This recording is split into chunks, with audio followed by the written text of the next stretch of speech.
everyone. This is your host, Rosita Marinez of Fostering Social Impact.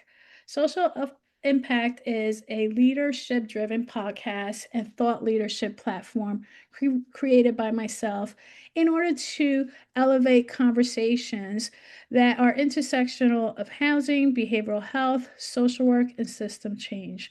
The series unites executive leaders, emerging change makers, and sector experts to examine how leadership, equity, and innovation can reshape systems supporting vulnerable communities. In today's episode, From Service to Strategy, we share stories of emerging executive leaders in the housing and nonprofit sectors, as well as social workers redefining leadership through equity, empathy, and strategic innovation. Today, I am joined by three incredible guests: Tyler Charles, Chinetta Mitchell, and Dr. Klonette Johnson, each sharing a unique perspective on leadership, mentorship, and systems change in supportive housing and in the nonprofit sector. Thank you all for being part of this important series, but very much conversation needed in the spaces that we work in, and especially nowadays. Can you please introduce yourselves? Well, good evening, everyone. Thank you, Rosita, for having us here. I'm honored to be a part of this conversation. I'm Tyler Charles. I am the Chief Program Officer for Ivy Street School, which is located in Brookline, Massachusetts. We are a special education school that serves youth ages 13 to 22. And we also have residential programming as well, but I am a son of New York. I was raised in Brooklyn, New York, and spent all of my career working in the homeless shelter systems in New York City. So I'm proud to be and honored to be a part of this conversation. Thank you. Thank you, Charles, for coming and being part of this. Good afternoon, everyone. Thank you for having me. My name is Chinetta Mitchell, and I'm the Deputy Program Chief Officer at Lantern Community Services. I've been with Lantern about 8 years now. I have over 20-something years in the human service field, started in foster care agencies, and then I was introduced to housing and never left, and here I am. So, come with a little bit of experience, just a little bit. But thank you, everyone, for having me. Thank you, Chinetta. Hi, good evening, everyone. My name is Dr. Klonette Johnson. I am the Chief Program Officer here at Unique People Services. I actually started my career, I always say, from the bottom up. I was a residential counselor working with people with developmental disabilities. I've been in my position for about 18 months now. I've been in I've worked with various populations, from people with substance use disorder to OMH to the OPWDD, and now I'm into housing. Never thought I'd be into housing, but here I am. And we all know that it is the foundation. And when we think about Maslow's needs of hierarchy, housing is like the foundation. So I'm proud to be here. Thank you for having me. Thank you. I want to say thank you, all of you, for being part of this important, conversation, but also to celebrate Social Work Month. It's March. We celebrate Social Work Month. All of us are social workers, so applause to that. Especially being, of color, we know how hard it is to be in executive spaces. In addition to celebrating, Women's History Month, but also Black History Month, which was just in February. But I always say we need to celebrate Black history every year, not only no every day, sorry, and every year, not only in February. It's every day that we need to acknowledge our Black fellows who actually built this country to have equal rights and to be able to vote and everything that comes with it. So I always say celebrating Black History Month is not only in February, it's every day. With that being said, I'm really happy to be able to sponsor this. And this all came from an idea of like, hey, I've done a lot of podcasts and being guests with my friends and colleagues. Why not do something where it's specifically for macro practice, executive leadership, specifically for us individuals of color, social workers, and community-based work. And my passion is housing, been in housing for 17 years, just like you, Janetta. Once I started, I never went back to anything else. I'm a strong believer, and my philosophy is that everybody deserves a home, not entitled, not a privilege. Everyone deserves a home. And just like you said, uh, Dr. Kaneda, is that, everything, if you don't have a home, you can't be stable. You can't really be thinking about anything else. It's all about where you're going to stay, the anxiety that comes with it. So it's important in everything that we do. And saying that, I want to go into, each one of you that come with a wealth of experience in your areas is more about defining emerging executive leaders like yourself. You all have started, boots on the ground. I know I have, and now are leading big organizations, nonprofits in New York City, including in Massachusetts. And I want to get your perspective about defining emerging executive leadership and how that looks like in our profession of social work. So I want to start with first question, and anyone feel free to jump in terms of your background and experience. One is, how do you move into being a direct service, provider as a social worker into executive leadership? That's number one. And what was the turning point that you realize, hey, yes, it's great to do direct practice and working with clients and with families and people in the community, but when did you realize that you wanted to take a shift, going from direct service to more to system level leadership? Anyone could jump in. I'll take a shot. Why not?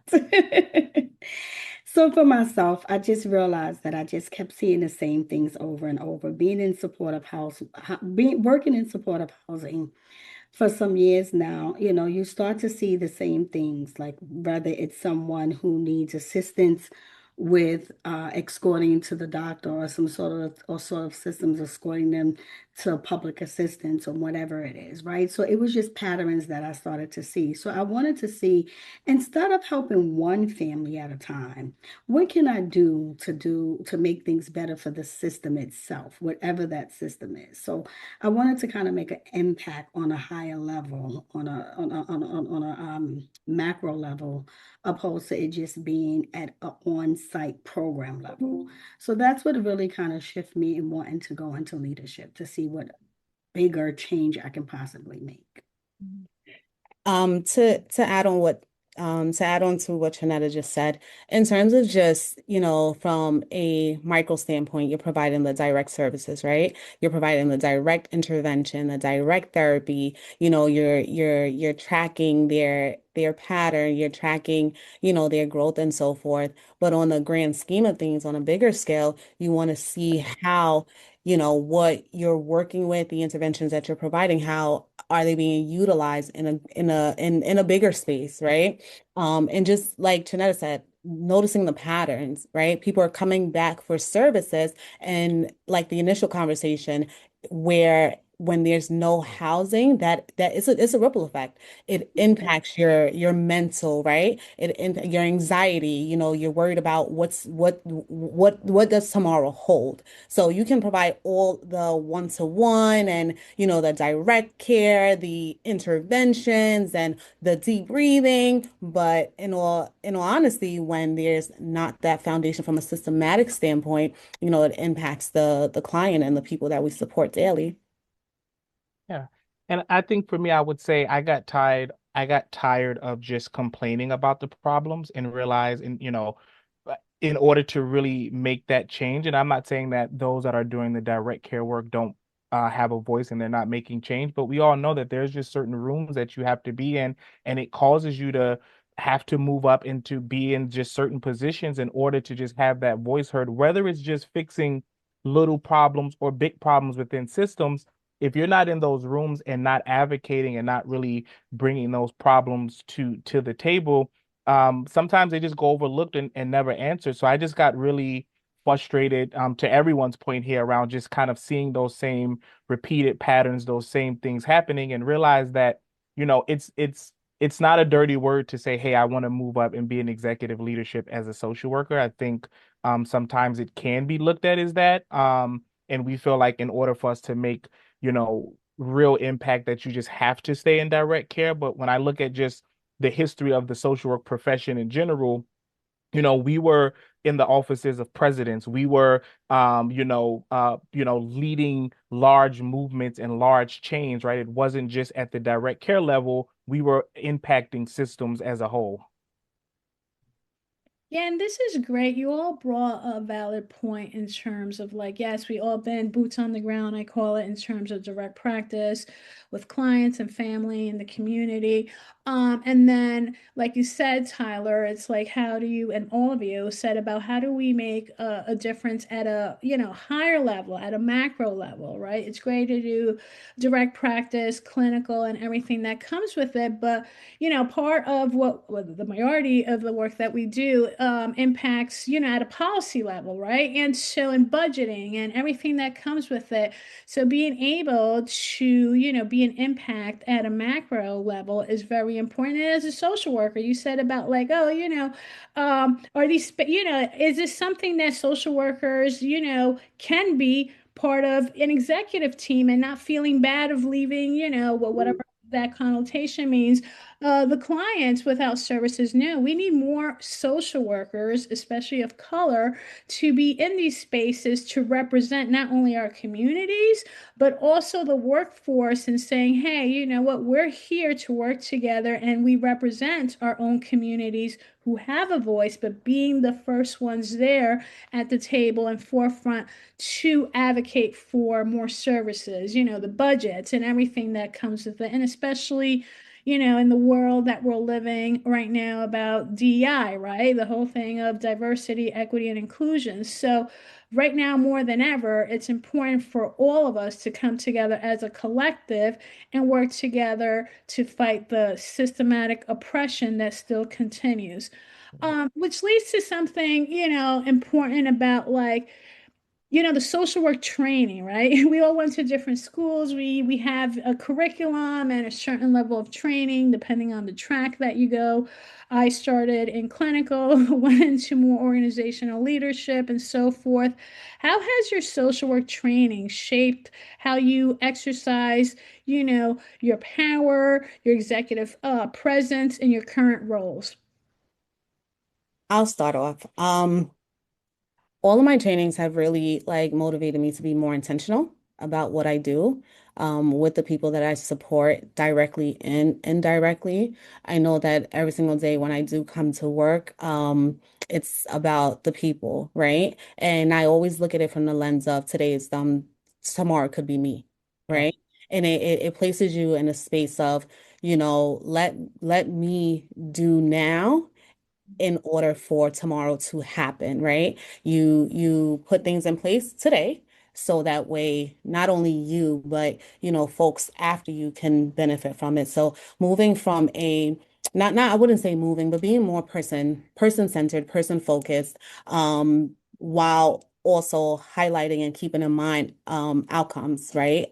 Being outcome driven, and just to see that every single day you're making an impact in someone else's lives in hopes that they too will be impactful with someone else. So it's really about being intentional, looking at it from an ethical standpoint, because a lot of people who join human services don't come in with the lens of social work. And I think that's Yeah. what makes us so unique and so dynamic. And like you said, just being in a space, being at that table, it's so important to have social work in certain levels of leadership, because we're coming from boots on the ground. We've all been in various levels of our career, from direct to supervisor to director. So now it brings a whole different lens of, I've done it, I've implemented. Now let me just look at it from the grand scheme of things, and how can I reassess to then implement back into society and into my community.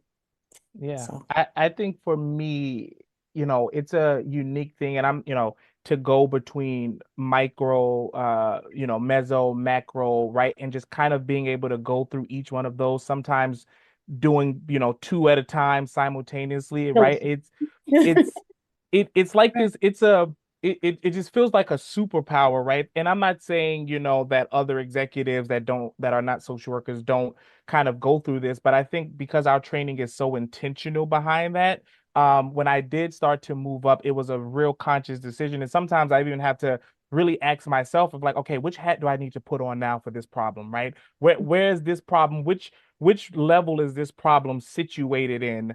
I think, we've all experienced it in our organizations, is sometimes it's also giving other departments in your organization that viewpoint and helping them kind of see through it, right?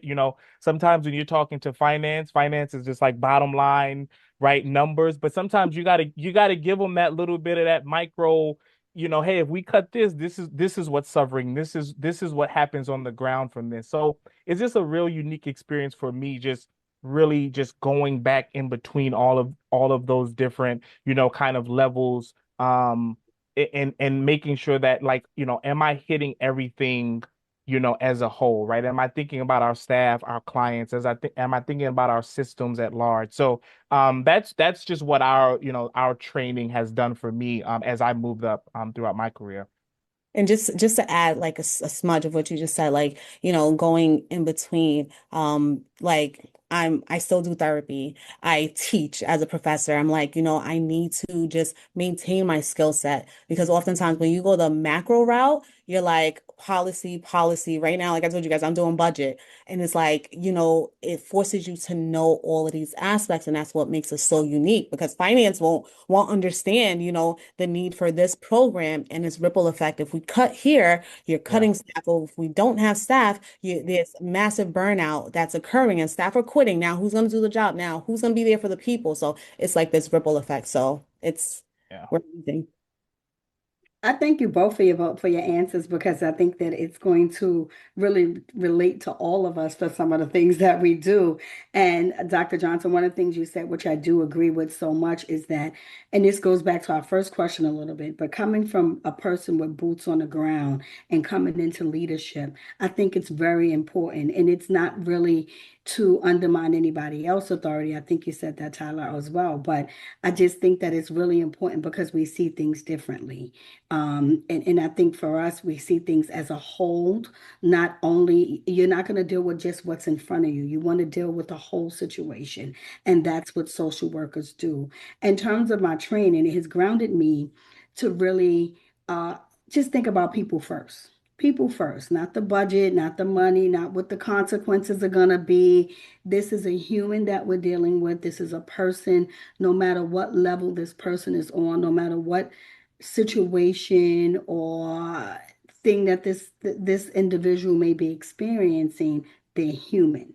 And I think that's what grounds me. I tell people all the time, I am a social worker first, and I will always be a social worker first. And I will start with any problem I'm attacking as a social worker first. And then everything that comes around there, it just comes around there. So it really has helped me to balance um it helped me really, just really balance the regular everyday work, but it keeps me grounded and remember that people are people and human. So Yeah. I've got a lot more from training, but that's the one I carry the most in this field because when you get here and Dr. Johnson, like you said, I love the fact that you're like, I'm still doing this and still doing that, and I do therapy as well. But like, you have to really think of those things because if you lose it, Yeah. you just start to be like all Well, the other people the social workers talk about, yeah. Yeah. Yeah. right? So yeah, just being people first. Yeah, and I love that. I love that, one is people come first, right? It's being person-centered care. We incorporate it in our practice. We should be incorporated in our practice. And just overall in leadership, and like Dr. Johnson mentioned, it's like, yeah, you could be an executive. You could do therapy like I've done in the past. You could be a businesswoman. You could do podcasting, whatever you want to do. I always say go for it and you can achieve it. And as social workers, the beauty of social work is that we could do a lot of things. You know what I Yeah. mean? We could do macro, we could go into finance, we could go into tech, especially nowadays where, our profession has become very diverse in the areas and spaces that we could be. It's something that, I take to heart in terms of supporting the future generations of social workers because we need more social workers, but also future executives. So, going into future executives, you all have been in the social work profession for many years, but I always say, emerging executives, Black social workers are really needed in these spaces. And that means a lot of things. So, I would like to know, how do you define it in terms of today's environment when it comes to being an emerging executive? And when does it stop being emergent and just becoming a system leader? And I know it's a fully loaded question because it's like two and one. Because we always hear the emergent, oh, she's an emerging leader. Well, no, I've been doing social work for 20 years, Chinetta as well, Dr. Johnson, and as well as Tyler, however, you become emerging, or oh, you're moving into the space of leadership when you finally have that C-suite title, or if you are like a senior VP or whatever it is. But the reality, we've all done the work for a very Yeah. long time. Yeah. I'll take this. Oh, go ahead, Tyler. I was gonna No, no, go. no, you can go. No, no, no. Oh, I go. was just saying that I was gonna go because it kind of fits my situation a little. It kind of tailors to me a little bit, and I say that because I am a new executive leader, a new CPO in my agency. So for me, I like the question you say, when do you stop becoming emergent, right? So I feel like it just means finding your voice, knowing what your voice is gonna be, and knowing what you're gonna be saying and doing. I also feels like you stop becoming emerging when you are looking at things from a bigger picture. I'm not no longer looking at it for just my team. I'm not responsible for 4 buildings. I'm responsible for 17 buildings now, right? What does that look like? And every decision I make it will affect the agency, not the team. So I think it's more about when you are able to just say, this decision that I'm going to make, what is this going to affect? Am I looking at it just to make the decision for this individual, or am I making a decision for the whole team? Yeah. And to definitely add on to what Chanetta just said, looking at it from a systematic perspective, from departments to, it's the organization and beyond, right? Because like you highlighted, is it going to affect just this one individual or the organization? Like I'm like, oh, if I let this person go, like I have to think about it from a legality standpoint. Where's your Yes. legal hat? Where that legal hat? That's all that's like embedded in me. So you're not thinking about just the individual. You're thinking about its impact across every department, and it allows you to, just be more strategic in what you do and be more mindful. So you're very conscious. You're very, very conscious in what you do. So yeah. Yeah. And I mean, those are all great answers. I'll just add, I think when you move to the space where you're able to get stuff done, right? That's really, when I think of just executive leadership or just leadership in general, it's that ability to get stuff done. It's that ability where, you don't always need the hand holding, right? That you're able to kind of see things even, kind of before they become even anything, right? That you're able to kind of take that initiative. And I think that's where you really move from that emerging to that leadership, because that's what leaders are, right? We're all really, navigating, yes, we're handling problems as they come up, but we're also really predicting sometimes, what can turn into a problem, right? And really going after it and, trying to mitigate it and stop it before it becomes something. So I think when you have that ability to do that and able to really take things and run with it, right? take visions and manifest them, take things from paper to actually, reality. That's really what when I think of that is like, you just got to get stuff done. Yeah, that's my 2 cents because they both gave great answers, but that's what I really think. Tyler, I love that because I think that, as I became a new leader in this space, because this space is a bigger space as a leader, opposed to being a vice president or program director, right? It's about becoming your own person and knowing when to lead and knowing when to go, not really asking for permission, but later off asking for forgiveness, because at that point, you have to make decisions that you know that will work best, right? But you're not going to override your CEO, though. You're not going to go Right. over the president and say, I'm doing this or that, right? But you do need to know how to take the lead on things and make sure that you are really leading the agency or whatever departments that you oversee, making sure that things are getting done. I do agree with that as well. So thank you for sharing that. Yeah. Yeah, and all these are very important where, you're in a leadership role, right? You wear many hats.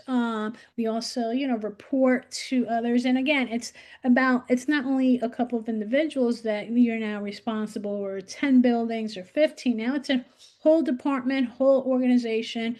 You work as a team. And I always say that, it's a difficult, it's challenging in itself because you are responsible not only for people's lives in the community, staffing, and everything that comes with it, like you mentioned, Dr. Johnson, in terms of liabilities as well. So, we wear many hats. And in saying that, I want to go into mentorship and sponsorship because that's very important in the work that we do. And also, how do we support our future leaders? So, wanted to get your take more on the mentorship, the sponsorship, the access to power, right? Because not everybody has access to these spaces and it's not always equitable or equitable at all. Can you share, any of you, a moment where sponsorship, not mentorship, because there's a difference there, people sometimes get Yeah. that confused, alter the course of your career and what was different about it between the mentorship and the sponsorship? Yeah. I can, oh, want to take this back? I'll start. Yeah. So, just highlighting the difference, right? Mentorship helps you grow, but sponsorship puts you in positions to lead, right? I can honestly say, just me being in the seat, like Janetta said, I came from the world of working with in the DD space. I was like, this is it. I found my niche, and I just want to be in DD, working with OPWDD. This is all I and my CEO, put me in this position, right? And it was one of those things where I believe in you. I know that you're going to be great, and I want to be able to sponsor your growth and place you in these positions. So I can honestly highlight that being an example because, imposter syndrome is real, and I think we all know that. And I was Mhm. just like, I'm not ready. I'm not ready. And she's like, you are ready. You have to believe in yourself that you got this. And I was just like, okay, and like Jeanette said, I'm fairly new in my role. However, I've been able to hone in. I've been able to listen. I've been able to just absorb because I call myself a sponge. I'm like, I want to learn any and everything. Like I'm meeting with fiscal, I'm meeting with maintenance, I'm meeting with the clinical from all different, from OMH to HASA to OPWDD, even though I already know, certain aspects of being a clinical director, but I still need to be in the know, so I can highlight in terms of sponsorship is allowing you to grow, but mentorship, I'm sorry, allowing you to grow, but sponsorship puts you in positions where you can lead. And oftentimes, people want to see certain people in certain positions because likability is real, and it's about representation. Representation is everything. So yeah. Yeah. I think for me, when I realized the conversations that go on when you're not in the room, Mhm. is Mhm. when right, that was that moment of that sponsorship, right? And it started, when I had a supervisor who, what I just said previously around getting stuff done is like he instilled that in me, right? Like taking something, being effective, right? Moving the needle. And I don't care if it's the smallest task in the world, right? Being great at whatever it was that was assigned to me, whatever I was asked to do, tasked to do. And then those conversations that are happening right in their room. And I'm, being in nonprofit, we've all seen it, we all know it. Programs is opening up, positions is opening up, and your names are being thrown out. Oh, Right. have you thought about this person? Have you thought about this? Have you seen them? Right. And I wanted to, for me, I wanted to say, hey, I want my name in those rooms in a positive way, right? So having someone, right, throw your name out there, and maybe sometimes people weren't paying attention, but just having that presence and someone thinking about you when they're in the room and they're at the table talking about different things and what's coming down the pipeline and right, who can be right a part of it. Because most organizations and nonprofits they're really looking internal. If they go external, that's some different reasons, and maybe they really don't have someone internal, but like they're really looking to move people up internal, at least in my experience. So it was really about, okay, I want my name in those rooms when I'm not in there in a positive way. And that's what happened, right? Someone, said my name in a room, and I was able to move up and really navigate, and continue growing. But you want your names in those rooms. And, I'll just say this for like, maybe some people who are trying to figure out their path is I understand the whole like it's not in my job description, that's not my duty kind of thing. But my advice is that's not going to take you far for too long because as we all know, there are things that we are probably all doing that our job description don't say we need to do, but it's just on our plate and we have to do it. So, I'll just add that extra advice for, who may be watching this and thinking about moving up. That was great, Tyler, because I really wish I had this little it was a saying, nobody job, somebody job, anybody job. I'm sure we I all love read that that at quote. one I point. I love mean, I that. love I love so do it. I. I used to have it posted all over the place at one Yep. time, right? But yes, I do agree. But when you talk about mentorship and sponsorship, I think about something personal for me that happened to me. And like Dr. Johnson, I came up in the ranks where I am currently here. And I've been lucky to really be promoted at every job I've ever been at. Thank God, right? But this job here, I started here as a program director, went to a senior program director, and then I was promoted to an assistant VP, then a VP, and now a DCPO. And I share that to say that because um, sponsorship moves you. It moves you into rooms you didn't know you can be in. And that's how I feel my career here happened, my sponsorship. When I was sponsored, I should say, rather, right? Someone mentioned my name. Someone put me in a room that I didn't think I can be in. And it really started at an early time in my career when I first started at Lantern. So it was like, wow, someone's already sponsoring me. And then throughout my career here, there were different sponsors that sponsored me for these different positions. Yeah. So sponsorship for me is always going to be movement, because it definitely moves you. And I didn't need to bring a chair to the table. I was given a chair at the table. And that's when someone really sponsors you, when they give you a chair to the table. Yeah. So that's the difference for me. And I'm glad to hear because each one of you, have different backgrounds and experiences in terms of how, you came into your position from, Janetta being there at Lantern, as a program director, and I seen you grow up until, being a deputy, CPO, as well as yourself, Dr. Johnson, of giving that opportunity from the CEO, and yourself, Tyler, moving up the ranks and things like that. Everybody, has a different experience. I just want to share a little bit about mine because I've mentioned this here and there. Is that one is I wish I had someone that early on in my career, right after graduate school, would have mentored me, invested me, and sponsored me in the different spaces that I moved around from healthcare to workforce to now housing.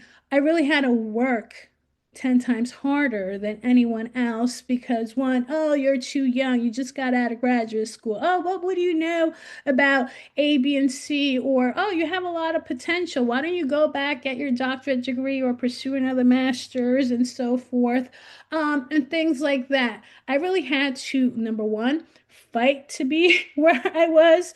Number two, navigate it by myself. And number three, really find a space where I felt safe to have those type of discussions. And this is back in the day, without naming how many moons ago. I really do believe that things have changed and evolved in the best way possible. It still needs a lot of evolving and growing, but at least now there is more diversity than compared to me being the 1% in my school and being Latina and being, hey, yo, we actually have a graduate school student that we gave her a full scholarship at Hunter, which is my school, and I love them, to be part of the program in A, B, and C. It's great to say that, but we need more of the representation in terms of it, other than meeting the checkbox and things like that. Now I'm talking about years ago, moving, fast forward 2026. I do believe,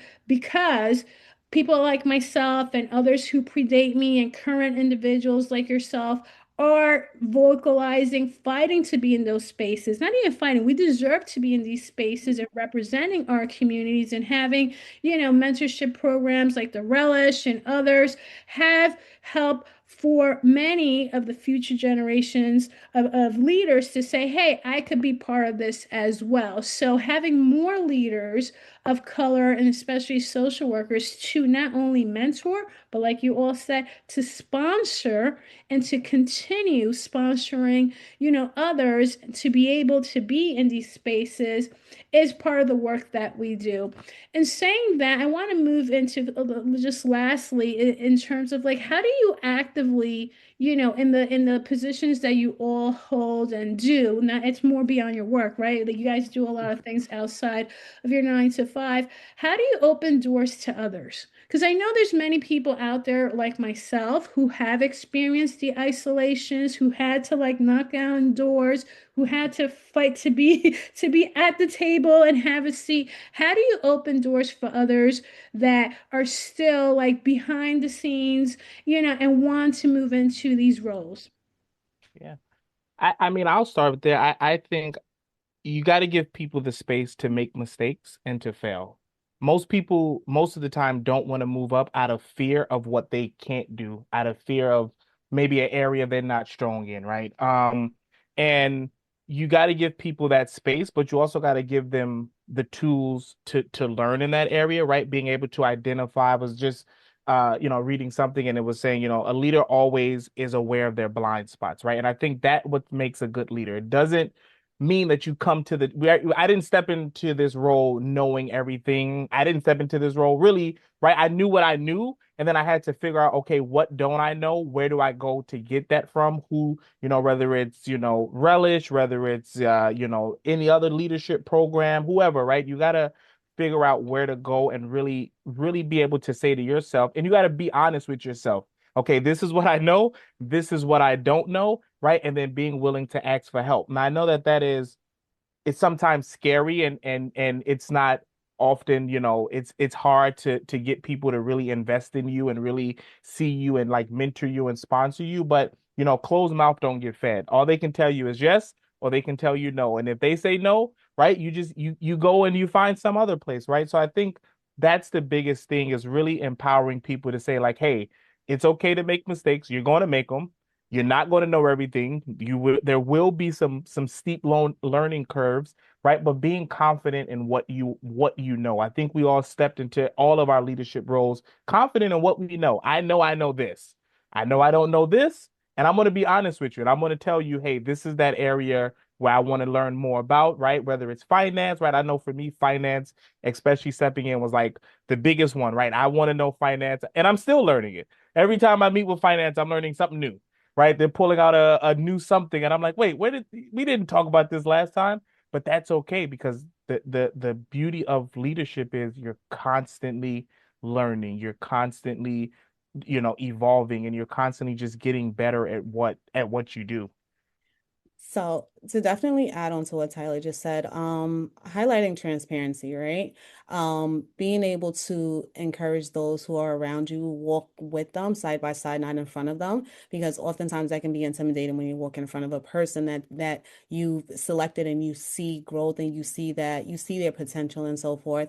But also being transparent and saying, when I first stepped into this role, I didn't know what I know, but it's about, not only learning, but giving yourself grace as well, because we are our, biggest supporters and we can be our biggest, critics in terms of just presenting, being in certain spaces. When we're there, the confidence often dwindle. But again, it's about being transparent to your staff, so that way they see, okay, if she can get there or if he can get there, I can do it Yeah. too. And it's okay, like Tyler said, it's definitely okay to make mistakes, but it's about learning from them as well. And I Yeah. always say, and I say this to my students, I say this to my clients that I see, pencils have erasers for a reason. If they didn't, we Love everything would just that. be a mess, right? Yeah. Pencils have erasers for a reason. Give yourself grace. Go back, and every situation is, it's not what you go through, it's what you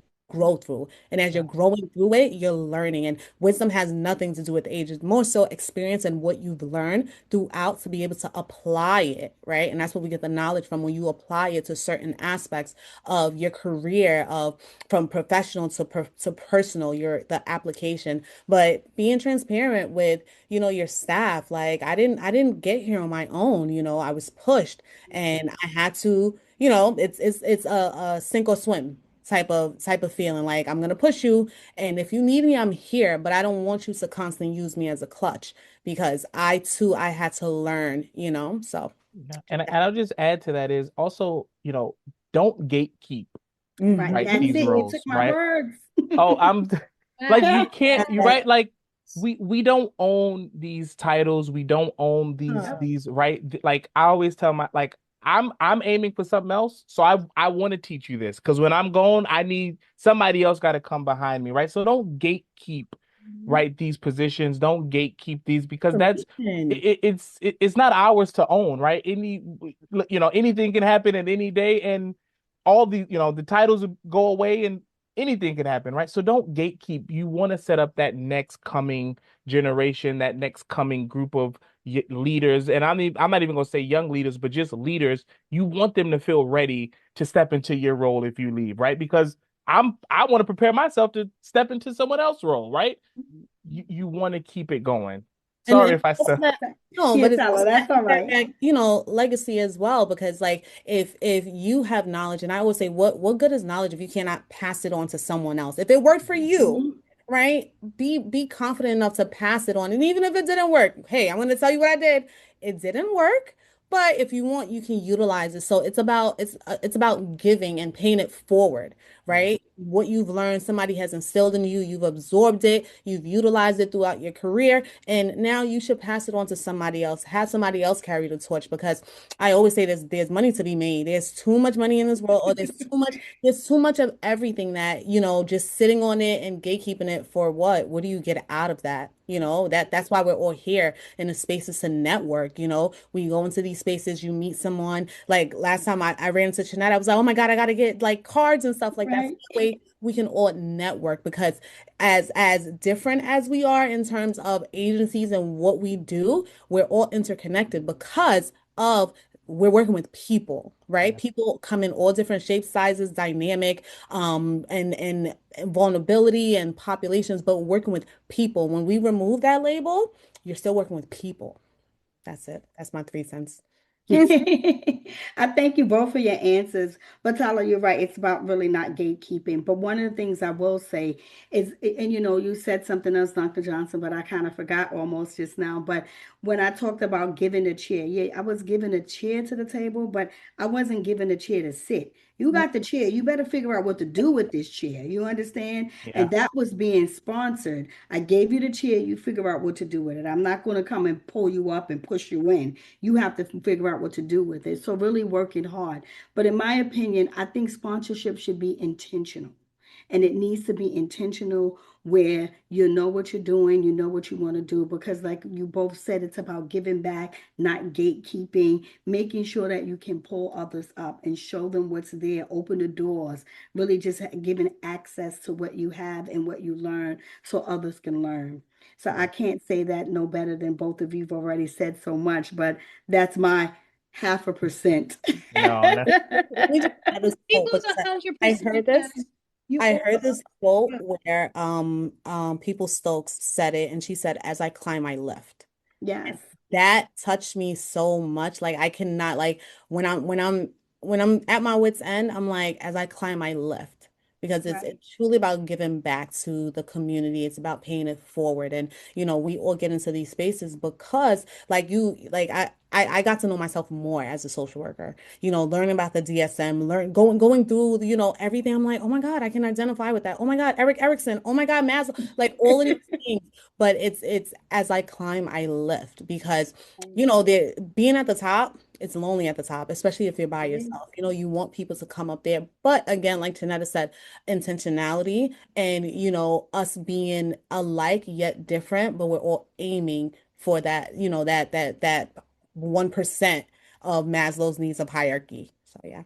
absolutely. And look, I agree with every single one of you.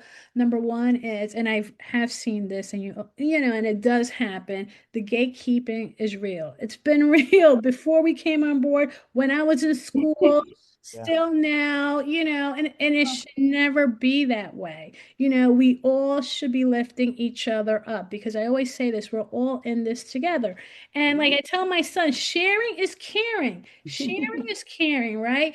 And so gatekeeping does not help anyone. That's more of a self-interest and, people just wanting the knowledge for themselves and only be the superstars. And then, everything that comes with it. That's more of an ego perspective than Yeah. really being, invested in true change and helping not only our clients or staff, but our community as a whole, which leads to social workers in executive decision making, right? It's very important for us, as leaders to make decisions that, many times they're hard, and impact in so many ways.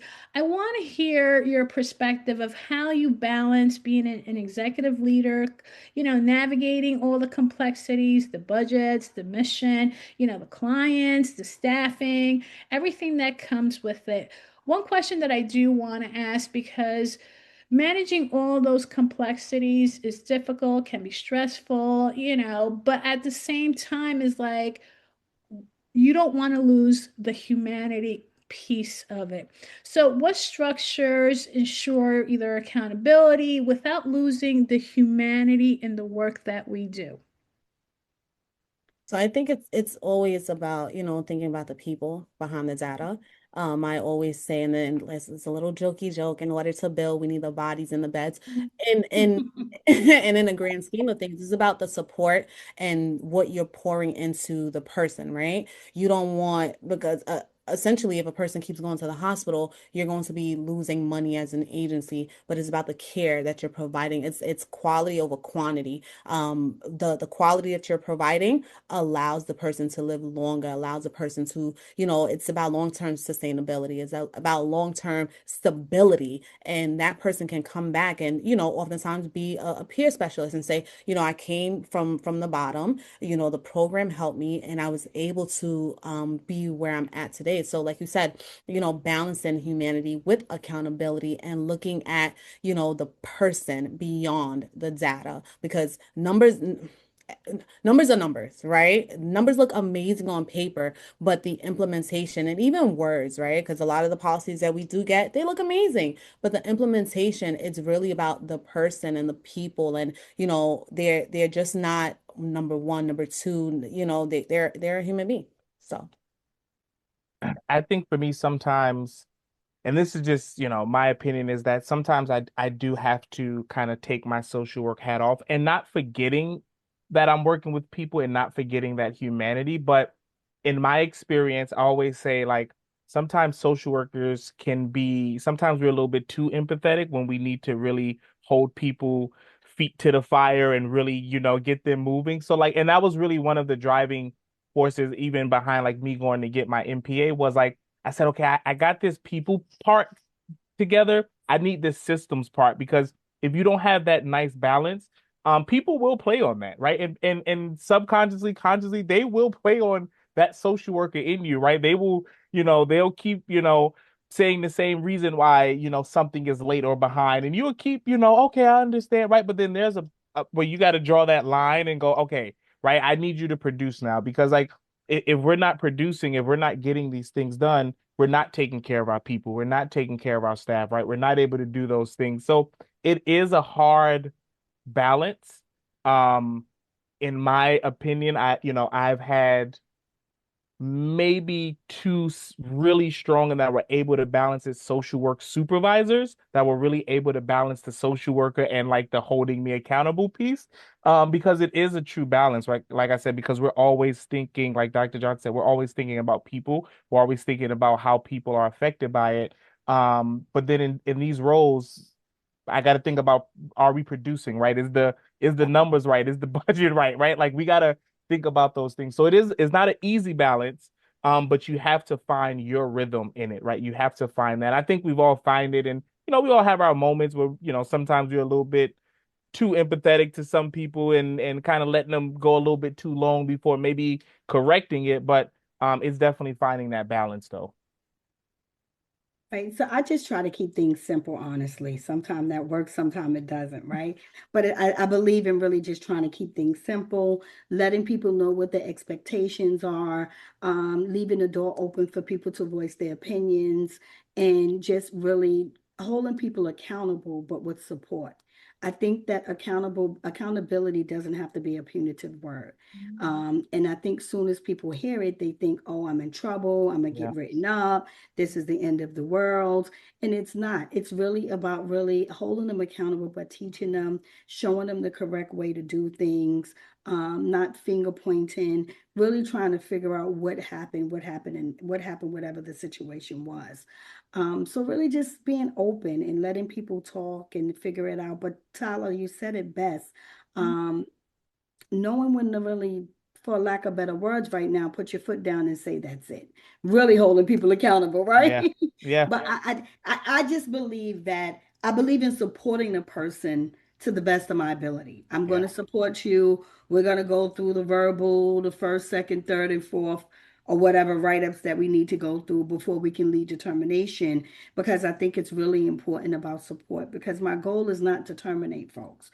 My goal is to make sure that they have the support that they need. They invested time in us as an agency, invested in time in themselves. So whatever I can do to support you is what I want to do. And I want to hear your opinion about things as well. I want them to be able to say, well, I'm having an issue here, but this is what it is. I don't want folks to be afraid of saying what's happening with them, because I want you to be able to say, hey, Janetta, I need support in this area.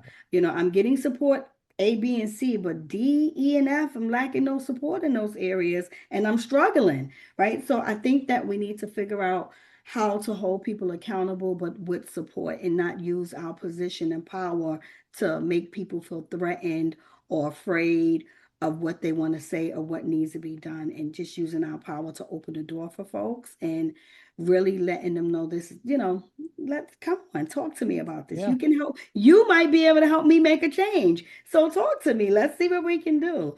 So we're, using our power for good as social workers, and that's what we went to school for, to help, right? So let's get in this position and continue to help, not let this positions take us and give us big old heads and blow our heads up, right?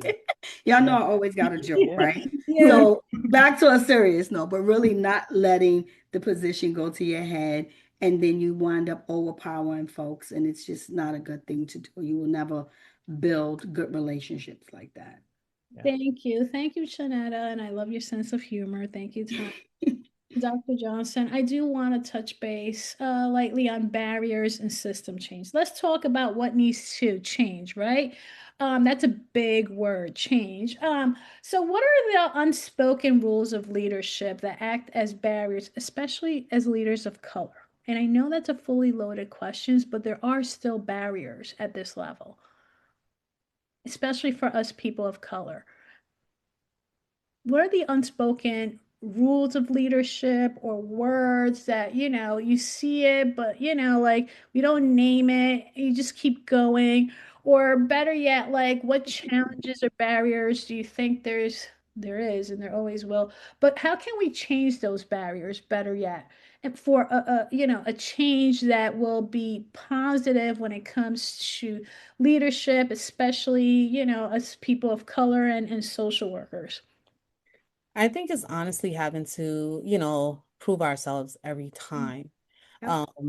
We have the knowledge, we have all of that, but like I mentioned earlier, like the imposter syndrome, you got it, you can do it, but because standards and every time, us as people of color, when we get to the goalpost gets moved, right? So it's the constant always having to prove yourself, prove yourself, prove Yep. yourself, and it impacts our self-esteem, and I can honestly say that. So I would honestly, like I said, highlight that and also talk about like proximity and perception. Again, it ties back into having to constantly prove yourself, having to even like the code switching, like I can't be myself, I want to be myself, right? Because we get into these spaces and from the beginning of social work we're taught, meet the clients where they're at, leave yourself at the door. But again, you can bring yourself into the therapeutic approach so that way they know that you are a human being, right? I have my ups, I have my downs and so forth. But just being just all eyes on you because you're a minority, it's that I'm waiting for you to fail because I know you're going to fail. And it's like, no, I can do this. It's about empowering. So. Yeah. Tyler, I'm gonna ask if I can go because I want to Yeah. put something together. And this is nothing against you because you're a man and you have these three women on this phone, right? No, yeah. But but for women, it's really more of a challenge sometimes as Black women. Women of color. It's really more of a challenge. It's the unspoken rules that expect us to shrink and soften and overperform and to be seen as an equal. You have to overperform. Me and someone can do the same job, same exact words, same exact pathways to get there. One and one made two, and I need to make three out of one and one opposed to the other person. So and you can't get three from one and one, right? So those are the things that make it very difficult. Those are the barriers that we still face today. And I think people think that, oh, those days are over. Unfortunately, they're never over. And at least not now. Hopefully they will be one day. I will never say they will never be over, but currently we still face those, and it's really sad. And what do I think we can do to change it? I think the people that are hopefully listening to this podcast and the people who are here are the ones that are, in your words, Dr. Johnson, that when they climb, they lift. And hopefully that's what's going to happen. And if that happens, then we possibly can see change.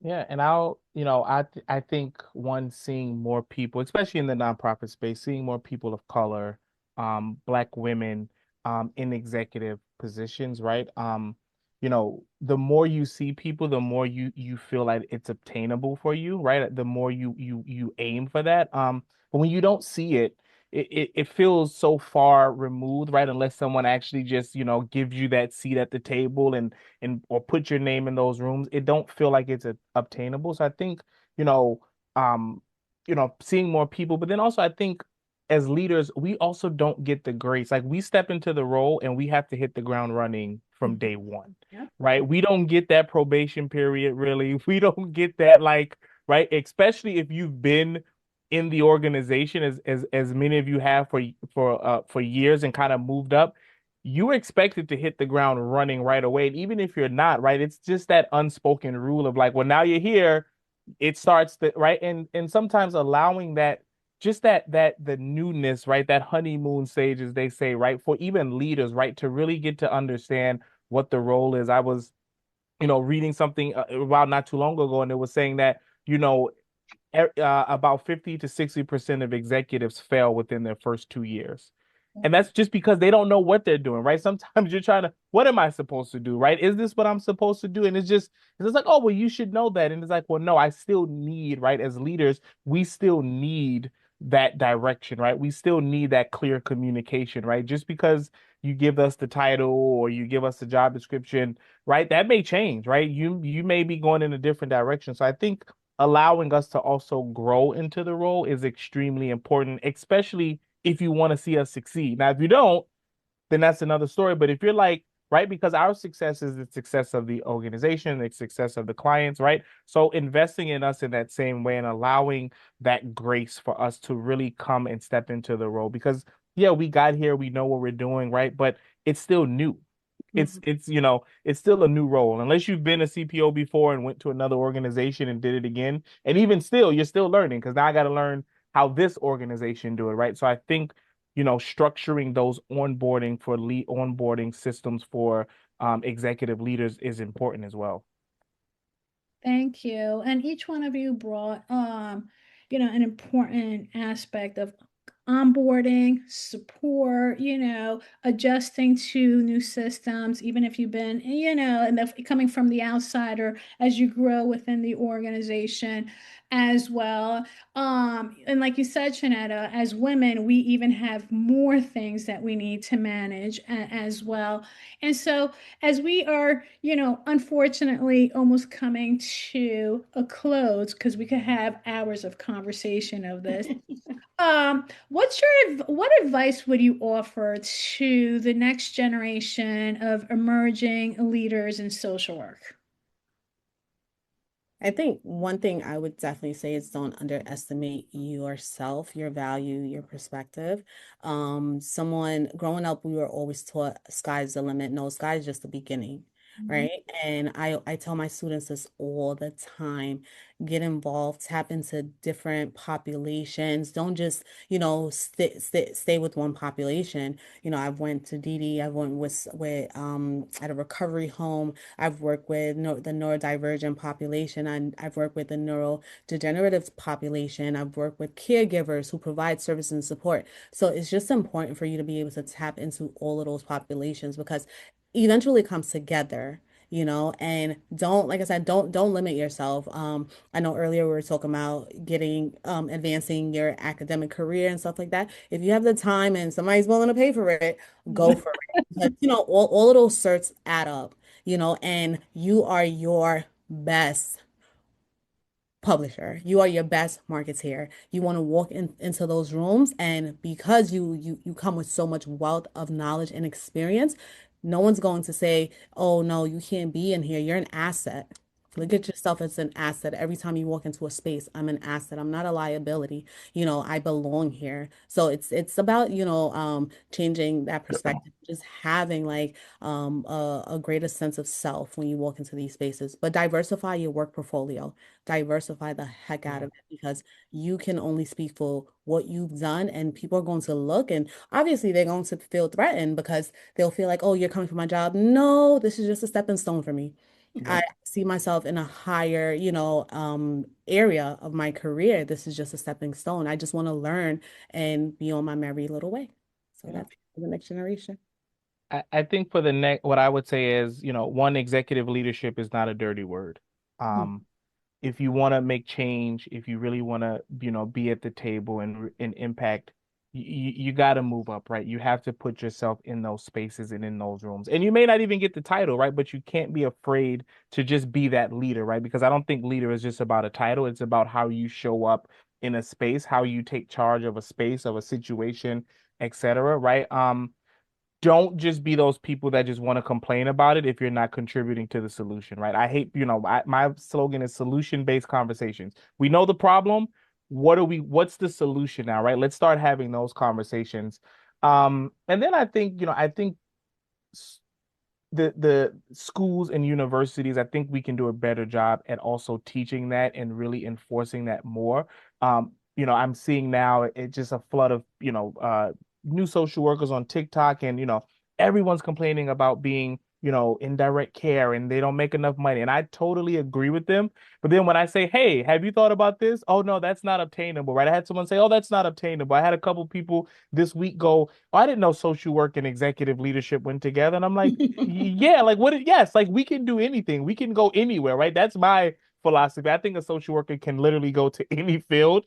Um, be a part of the solution, right? If you really want to see change, you gotta elevate your voice. And like I said, it's not just about a title, but you can't just complain on the sidelines. You can't just complain just to the coworker that's sitting next to you. Yeah, that's good some days, and it may help relieve some of that stress or that pressure for the moment. But I promise you, you'll come back in tomorrow and it's going to be right there, right? So don't be afraid about it. Be in the room, but also be ready for it, right? It's like I always think about it that, when if you're, and I've never, ran, in track or anything, but I always think about when you're running, that next person, they're waiting for that person to hand them the baton. Be ready. Because when it hits your hand, you got to be ready to take off, right? So always be ready, prepare yourself, even before you get into the role. Start working on it now. Start taking leadership courses. Start right working with other leaders, right? Start finding that space so that way when that baton hits your hand, you can take off, right? So that's my advice. Great. So my advice to emergent leaders would be trust your voice, even when it's shaky. Just trust your voice. Um, Stay curious. Don't wait for permission. And lead in a way that reflects you. And I say that to say that people who know me, I'm always joking, I'm always laughing. I bring my authentic self to the room no matter what position I'm in. And that's what makes me who I am. And I would just say that trust yourself and continue to be who you are. Yeah. I want to say thank you very much. Thank you, Tyler. Thank you, Dr. Johnson. Thank you, Janetta, for such a powerful and honest conversation. I really do appreciate you all. I admire the work that each one of you do. You have reminded us that social workers don't just serve communities and do boots on the ground work. We create systems, number one, we shift powers, and we redefine leadership. That's who we are. To all our listeners, thank you for tuning in. Be sure to subscribe to Fostering Social Impact series as we keep highlighting leaders that are shaping the future not only of housing, but are also in social work and creating social impact change. Until next time, and thank you so much, all of you. I really appreciate you. And this was a great conversation, and stay tuned for more. Thank you. Thank you. Thank you.